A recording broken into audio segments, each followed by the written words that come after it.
Battle for Dream Island is the longest-running object show series ever.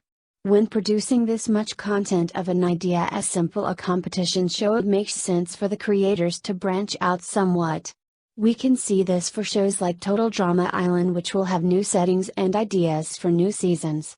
The first one is just a summer camp with challenges.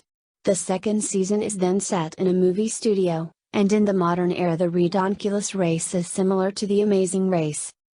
BFDI had some variations between its season, with new characters, hosts, and of course challenges and story. But after the BFDI seemingly got cancelled when they returned years later, they decided against continuing where they had left off, sort of. So rather than continuing the competition where they left off, they returned to the characters where they left off.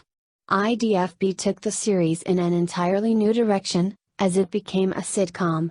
We open on FreeSmart as they are recording a diary entry, only for Pencil to realize the lens cap was still on and that Ruby never had taken it off before.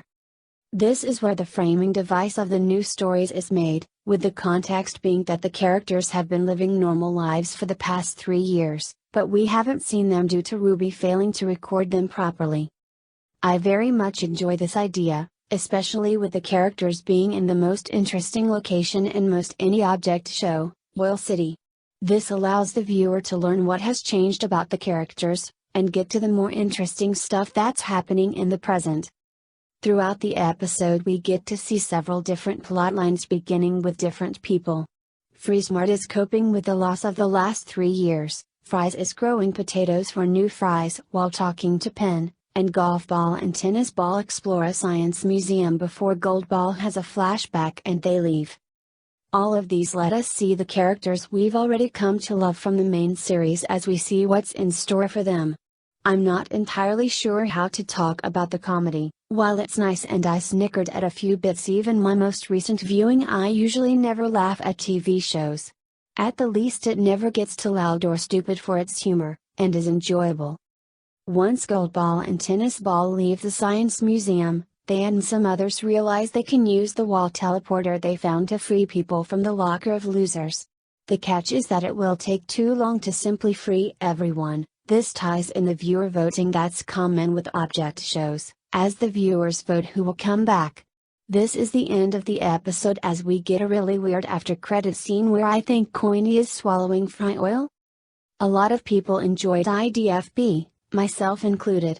As a kid I was upset that it didn't just finish the previous season of BFDI, but it was still super exciting to have the series back. The one problem here is that despite many people liking it, they never made an episode 2. The new season ending after just 1 episode. It's shame really, especially nowadays. IDFB has its fans, but it's unlikely to come back due to the timeline, motivation, and of course the power of 2. This sucks, especially considering that it had plotlines planned for the series. A show like Modern Objects is fine as a one-off since it's a completely self-contained story that can be continued, but does not have to. IDFB was meant to be continued, as new characters would come back, and even backstories for characters like Golf Ball would be revealed. I wish we had more object shows like it, ones without competition and just fun sitcoms. It's a shame that the 2 I can think of are no more. With no second episode to Modern Objects and the drama surrounding the creator of After School Against meaning its cancellation, I don't see any shows coming out in this style for some time. Regardless, it's a fun episode of a good idea, and even if we can see what it would have been, it's nice that other creators will have it as inspiration. It's just a shame it couldn't have kept going. Well, that was me, Golden Archetype, and stay gold everyone, stay gold.